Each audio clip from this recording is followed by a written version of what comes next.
For people living in historic French Fort, this is a major problem. The railroad tracks on Riverside Boulevard near Jack Carley Causeway are in such bad shape, drivers almost have to come to a complete stop to get over them. You have to be very slow. You have to be very careful. It is a wear and tear on your car because this is our primary way of getting in and out of the community. Fred Jones is used to speaking out in his role as Southern Heritage Classic founder, but this is not a game to him. I think it's horrible. If you live over here, I mean, we shouldn't have to do this. He's been trying to get action for months, working with Memphis officials since the city can't do anything on railroad property.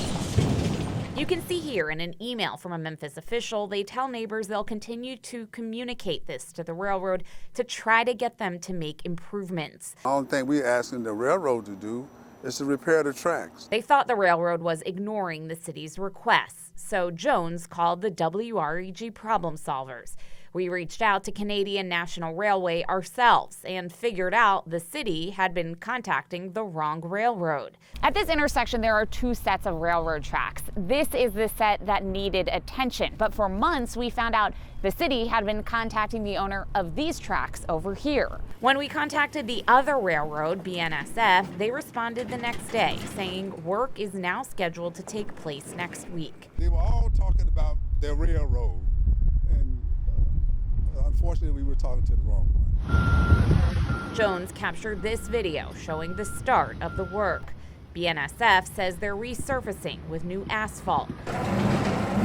It took another 3 months for BNSF to finish. How does it feel now when you drive over it? It's better. Oh, it was brutal. What do you think of how all this unfolded? It's kind of sad. It was only until News Channel 3 got involved and asking some questions that we started getting some movement. Solving problems in French Fort. Stacey Jacobson, WREG News Channel 3.